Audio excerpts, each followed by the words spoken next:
Students एक बहुत important video है। 5 मार्क्स का या 6 मार्क्स का क्वेश्चन होता है ये। और इसमें आपको पूरी कोडिंग दी होती है। बस आपको क्वेश्चन पढ़ के उसे फाइंड आउट करना होता है कि इन प्लेसेस पे क्या प्लेस किया जाए। और काफ़ी सारे आंसर आपको क्वेश्चन में मिल जाते हैं। तो सबसे पहले हम क्वेश्चन पढ़ते हैं। The following program is based on the specification given below, fill in the blanks with appropriate Java statements. अब यहाँ पर देखिए क्लास नेम दिया टेलीफोन, डेटा मेंबर्स आपके हैं NOC for the number of calls, bill है telephone bill to be paid means कितना पैसा आपको पे करना है या कितने रुपीज़ पे करने हैं, and then N that is the name of the customer. तो जाहिर सी बात है नेम ऑफ द कस्टमर की बात है तो उसका डेटा टाइप क्या होगा, स्ट्रिंग, नेम है एन।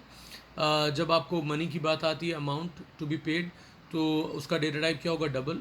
और उसके बाद नंबर ऑफ कॉल्स, सिर्फ यहाँ पर कोई डेसिमल की ज़रूरत नहीं है, तो स्टूडेंट इसका डेटा टाइप INT है। और जैसा कि आपने इनकैप्सुलेशन की डेफिनेशन पढ़ी है कि wrapping up of data members and member function as a single unit is called encapsulation, तो उसी कंसेप्ट को यहाँ फॉलो करते हुए यहाँ पूरा प्रोग्राम डिज़ाइन किया गया है। और उसमें डेटा मेंबर और मेंबर फंक्शन अलग अलग दिए हुए हैं, तो बहुत ध्यान से समझिए इसको। अब यहाँ पर void input to accept the data using the scanner class, void print, ये प्रिंट करता है डिटेल्स। तो accept the data using the scanner class clearly बता दिया है। और इसमें एक चीज़ बस खाली गड़बड़ है कि स्कैनर का एस कैपिटल नहीं है, सो ये एक मिसप्रिंट है। तो जब भी स्कैनर आप लिखेंगे तो that is a capital S, it's a Java class, ये इनपुट के लिए यूज़ होता है। और एक चीज़ आपको हमेशा से पता है कि जब भी हम इनपुट करते हैं कुछ भी, तो जो स्कैनर क्लास आपका होता है उसके लिए उसको यूज़ करने के पहले आपको इंपोर्ट करना होता है यूटिल पैकेज। तो उसके लिए आप क्या लिखते हो, import Java dot util dot asterisk semicolon, don't forget that. उसके बाद स्टूडेंट्स हम उसका ऑब्जेक्ट बनाएंगे। तो स्कैनर का ऑब्जेक्ट कैसे बनता है, स्कैनर ऑब्जेक्ट का नाम आप OB रख सकते हैं, इक्वल टू न्यू, फिर उसके बाद स्कैनर ब्रैकेट में और द पैरेंथेसिस में सिस्टम डॉट इन सेमीकोलन। तो ये सिंटैक्स आपके दिमाग में होना चाहिए। और स्मॉल कैपिटल का डिफरेंस आपको क्लियर ही है कि वहाँ पर आपका सब कुछ स्मॉल लेटर में होगा accept systems S, system S will be capital and scanner S will be capital. अब उसके बाद student void print, so definitely it is there to show the details, ये डिस्प्ले करने के लिए। डिस्प्ले के लिए स्टूडेंट्स क्या यूज़ होता है, system dot out dot print LN, where system का जो एस होता है वो कैपिटल होता है। अब स्टूडेंट्स के बाद वाइड कैलकुलेट की बात हो, to calculate the telephone bill as per the following criteria based on the number of calls. Number of call जितनी आप करेंगे उसके बेसिस पे आपको बिल भरना पड़ेगा टेलीफोन सर्विसेज कंटिन्यू करने के लिए। तो यहाँ पर देखिए कंडीशंस क्या दी हैं कि फर्स्ट 100 कॉल्स वो फ्री रखते हैं। 100 कॉल्स के ऊपर जाएगा तो जितनी भी आपकी बची कॉल है, मतलब 100 के ऊपर वाली कॉल्स, उनमें 2.50, तो यानी कि अगर आपकी मान लो 150 कॉल्स आपने करी तो 2.50 150 पे नहीं काउंट होगा, वो 150 माइनस 100 करेंगे, यानी कितनी कॉल बची, 50, और 50 पे 2.50 मल्टीप्लाई होगा 50 के साथ, तो आपका प्रॉपर बिल निकल आएगा। तो ये डिटेल था क्लास का। Students let's discuss the program now. बस एक लाइन और, एक क्लास सॉरी एक फंक्शन और रह गया, there is void main function भी है वहाँ पर to create an object of the class. तो आपको ये बता रहे हैं यहाँ पे क्या करना है, एक क्लास का ऑब्जेक्ट बनाना है और इन्वोक करना है फंक्शंस को क्लास के। ओके, अब देखिए पहला क्वेश्चन, बहुत ध्यान से पहले लाइन देखिए, क्लास ए लिखा हुआ है, यहाँ पे ब्लैंक स्पेसेस दी होंगी, यहाँ पे कोड आपको भरना है। तो अगर आपको सिंटैक्स आता है क्लास बनाने का, सिंटैक्स क्या है, क्लास, क्लास के बाद क्लास नेम, तो जाहिर सी बात है यहाँ पर क्या आएगा, ए में आपका आंसर आ जाएगा क्लास नेम। क्लास नेम क्या दिया हुआ है आप चेक करिए, ऊपर क्या दिया था, टेलीफोन। तो स्मॉल लेटर्स में ध्यान दीजिए, स्मॉल लेटर्स में आपको टेलीफोन यहाँ पे लिखना है, तो आंसर हो जाएगा यहाँ पे टेलीफोन। उसके बाद स्टूडेंट्स यहाँ पर आएगा INT NOC double bill N string N. तो इस तरह से बहुत ध्यान देने वाली बात है कि डेटा मेंबर्स को आप बाहर रखते हैं हर एक फंक्शन से अलग। उसके बाद आपने स्कैनर का ऑब्जेक्ट बनाया, जो मैंने अभी आपको बताया था कि स्कैनर के बाद OB that's an object, scanner class है, OB ऑब्जेक्ट है, इक्वल टू बी यहाँ पर जो लिखा है ये ब्लैंक स्पेस है, बी में क्या फिलअप करना है। उसके बाद इन्होंने लिखा है स्कैनर और फिर सिस्टम डॉट इन। तो मैंने आपको सिंटैक्स क्या बताया था, scanner OB equal to new scanner system dot in. तो यहाँ क्या मिसिंग है, न्यू, तो यहाँ पर NEW न्यू आ जाएगा स्मॉल लेटर में, दैट इज देयर। और किसी भी क्लास का ऑब्जेक्ट बनाइए स्टूडेंट, तो सिंटैक्स वही होता है, पहले क्लास नेम, फिर ऑब्जेक्ट नेम, फिर असाइनमेंट ऑपरेटर, और फिर न्यू, और फिर कंस्ट्रक्टर। तो स्कैनर यहाँ पे क्या है, constructor. Students after that we talk about void input. अब यहाँ पे बहुत ध्यान से देखिए स्टूडेंट्स, क्या है, वॉइड इनपुट लिखा हुआ है। अब वॉइड इनपुट जो है ये एक फंक्शन है जो कि इनपुट करने का काम कर रहा है। यहाँ पर देखिए system dot out dot प्रिंटल enter number of calls. तो जो नंबर ऑफ कॉल्स यानी कि NOC यहाँ पर डेटा मेंबर है जो कि इंटीजर टाइप का है, इसमें नंबर ऑफ कॉल स्टोर होनी है। तो स्टूडेंट यहाँ पर क्या फिलअप होगा, तो जाहिर सी बात है यहाँ पे इनपुट स्टेटमेंट होगा। तो जब भी स्कैनर के ऑब्जेक्ट के थ्रू आप इनपुट करोगे तो आप यहाँ पे ऑब्जेक्ट क्या OB, तो आप यहाँ पे OB लिखोगे और डॉट के बाद आप क्या लगाओगे, OB डॉट, आप लिखोगे नेक्स्ट INT, क्या लिखोगे, O B dot next I N T.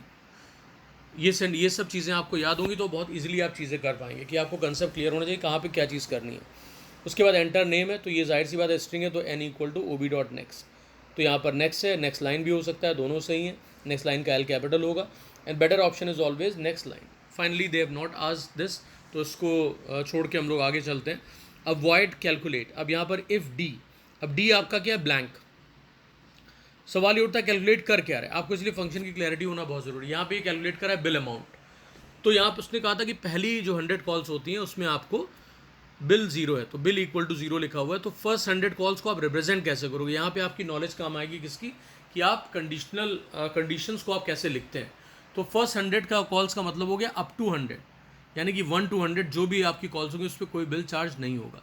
तो स्टूडेंट्स यहाँ पर आपको नंबर ऑफ कॉल्स के लिए आपको पता है कौन सा वेरिएबल यूज़ हुआ है, एनओसी, तो हम यहाँ पे लिखेंगे एनओसी। और अप टू के लिए कौन सा कंडीशनल ऑपरेटर यूज़ होता है या रिलेशनल ऑपरेटर यूज़ होता है, that is less than equal to, तो यहाँ लिखेंगे NOC less than equal to how much, 100। तो एक्सप्रेशन यहाँ पे बन जाएगी NOC less than equal to 100।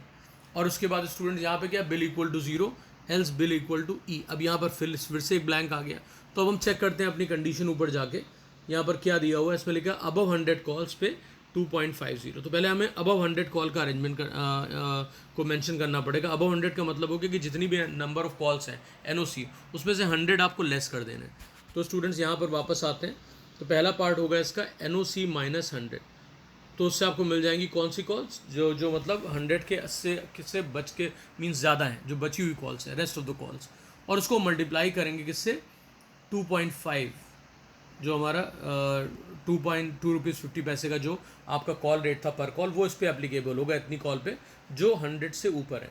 तो एक्सप्रेशन यहाँ बनेगी पैरेंथेसिस में n minus 100 multiplied by students क्या होगा 2.5 सेमीकोलन, राइट। तो यहाँ सेमीकोलन लगाना बहुत भूलिएगा, वहाँ पे सेमीकोलन रिक्वायर्ड नहीं, बिकॉज वो आपकी कंडीशन है, बूलियन एक्सप्रेशन है, जहाँ पर आप इफ़ के अंदर लिख रहे हो कंडीशन, वहाँ पे कोई सेमीकोलन की रिक्वायरमेंट नहीं है, बट ये एक स्टेटमेंट है, उसको टर्मिनेट करने के लिए सेमीकोलन, और यहाँ पर सेमीकोलन ऑलरेडी दिया है, अगर नहीं दिया होता तो आपको स्पेसिफाई करना होता। ऑलराइट, अब स्टूडेंट्स आते हैं प्रिंट स्टेटमेंट पे। प्रिंट फंक्शन में यहाँ पर देखिए लिखा हुआ है ऑलरेडी कि नेम प्रिंट हो रहा है, नेम, उसके बाद अमाउंट टू बी पेड, तो यानी कि प्रिंट फंक्शन में कोई भी उन्होंने फिल अप द ब्लैंक्स नहीं पूछा है। उसके बाद मेन फंक्शन पे आ जाते हैं। मेन फंक्शन का काम क्या था, ऑब्जेक्ट क्रिएट करना।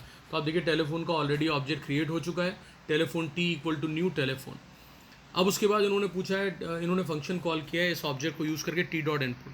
तो इनपुट फंक्शन आपको पता है वो इनपुट के लिए है जो हमने अभी यूज़ किया है। अब उसके बाद यहाँ पर ब्लैंक लगा हुआ है और फिर उसके बाद प्रिंट दिया है। तो स्टूडेंट्स एक चीज़ आप अपने दिमाग में बैठा लीजिए कि जब भी आपको मेन फंक्शन होता है तो मेन फंक्शन में क्या टास्क परफॉर्म होते हैं, 2 टास्क। सबसे पहला टास्क ये है कि ऑब्जेक्ट क्रिएशन का, तो आपने उसी क्लास का ऑब्जेक्ट बनाया, वो दैट इज़ डन। उसके बाद जितने भी फंक्शन है वो सारे कॉल होने। तो देखिए लॉजिकल सी बात है, फंक्शन पहले देखिए फंक्शन कौन से कॉल हो, पहला इनपुट कॉल हो गया, प्रिंट कॉल हो गया, अब फंक्शन बचा कौन सा, तो बचा हमारा फंक्शन, ऊपर जाके चेक करते हैं थर्ड फंक्शन हमारा कौन सा था, वो हमारा था कैलकुलेट। तो हम यहाँ पे कैलकुलेट कॉल करेंगे, तो कौन सा कैसे कैलकुलेट कॉल होगा, तो आप इससे हिंट ले सकते हो कि object name dot function name, object name dot function name. तो यहाँ टी डॉट प्रिंट लिखा हुआ है, तो यहाँ पर स्टूडेंट क्या होगा, टी डॉट, टी मेंटेन रहेगा बिकॉज उसी ऑब्जेक्ट पे कॉल करना है। तो यहाँ पर हो जाएगा student T dot calculate, parenthesis लगाना मत भूलिएगा, सेमीकोलन लगाना मत भूलिएगा, और सेमीकोलन यहाँ ऑलरेडी दिया हुआ है तो आपको लगाने की ज़रूरत नहीं है। तो स्टूडेंट्स अब हम क्वेश्चंस डिस्कस कर लेते हैं, जो भी आपके थे पहले चेक करते हैं। तो पहला क्वेश्चन हमारा था कि यहाँ पर क्या आएगा ए में, तो मैंने बताया था क्लास नेम आएगा। तो यहाँ पर ऑप्शन देखिए दिए हुए हैं इन्होंने, ए का टेलीफोन, क्लास और ऑब्जेक्ट। तो यहाँ पे आप कौन सा चूज़ करोगे, टेलीफोन, बिकॉज वो क्लास नेम वही है। उसके बाद स्टूडेंट्स अब नेक्स्ट पे आते हैं। सेकेंड आपका क्वेश्चन था बी पार्ट, उसमें आपको क्या था देख लेते हैं एक बार। बी में क्या था, स्कैनर का ऑब्जेक्ट क्रिएट हो, तो मैंने बताया था बी पे यहाँ पर आप न्यू स्पेसिफाई करोगे बिकॉज कंस्ट्रक्टर के पहले न्यू लगाया जाता है। तो यहाँ पर ऑप्शन चेक करिए, यहाँ पर देखिए बी पार्ट में ओल्ड दिया है ऑप्शन, न्यू दिया और वॉइड। तो हमारे लिए करेक्ट ऑप्शन क्या है, न्यू। हम एक स्कैनर का ऑब्जेक्ट क्रिएट कर रहे हैं तो वो यूज़ होगा बिफोर द कंस्ट्रक्टर, तो न्यू विल बी देयर। अब उसके बाद सी पार्ट में आते हैं, तो सी में देखते हैं क्या चीज़ है। सी एक इनपुट स्टेटमेंट है जो एनओसी में वैल्यू इनपुट कर रहा है। तो इनपुट स्टेटमेंट स्कैनर का जो यूज़ होगा, तो स्कैनर का ऑब्जेक्ट पहले लिखेंगे, तो ओ बी डॉट, और क्या इनपुट कर रहा है, किस तरह की वैल्यू, तो एनओसी किस टाइप का डाटा है, INT टाइप का। तो यहाँ पर हो जाएगा O B dot next INT। I hope it's clear to you. तो इसको चेक कर लेते हैं, यहाँ पे पैरेंथेसिस लगाना मत भूलिएगा, इट्स अ फंक्शन। तो यहाँ पर ऑलरेडी ऑप्शन दिया हुआ है O B dot next INT, so third option will be the correct one. अब आते हैं फोर्थ पे, जिसमें मैंने कहा था कि आपको कैलकुलेट में, that is the D1। D में क्या है, यहाँ पर इफ़ कंडीशन लगेगी अप टू 100 कॉल्स तक कोई बिल नहीं है, तो NOC less than equal to 100 will be there. अब यहाँ पर देखिए स्टूडेंट्स, यहाँ पर ऑप्शन है NOC less then 100, not possible because यहाँ इक्वल टू मिसिंग है। NOC ग्रेटर देन 100 भी नहीं हो सकता बिकॉज वहाँ पर आप केवल अप टू 100 की बात करें, तो less than equal to is the perfect one. तो सेकंड आपका करेक्ट होगा, NOC less than equal to 100। अब स्टूडेंट्स उसके बाद हम नेक्स्ट पे आ जाते हैं। यहाँ पर ध्यान से देखिए students, E part, else bill equal to E. अब इसमें मैंने आपको एक्सप्लेन किया था कि रेस्ट ऑफ द जो कॉल्स होती है बची हुई, उस पर आपका जो है 2.5 के हिसाब से चार्ज कैलकुलेट होता है। तो बची हुई कॉल कैसे निकालते हैं, NOC माइनस 100, NOC में से 100 लेस कर दीजिए, तो यहाँ पर एक्सप्रेशन बनेगी स्टूडेंट्स, बिल इक्वल टू, यहाँ लिखा देखिए लिखा हुआ इन्होंने ऑप्शन जो दिए हैं, 0 plus n minus 100 multiplied by 2.50।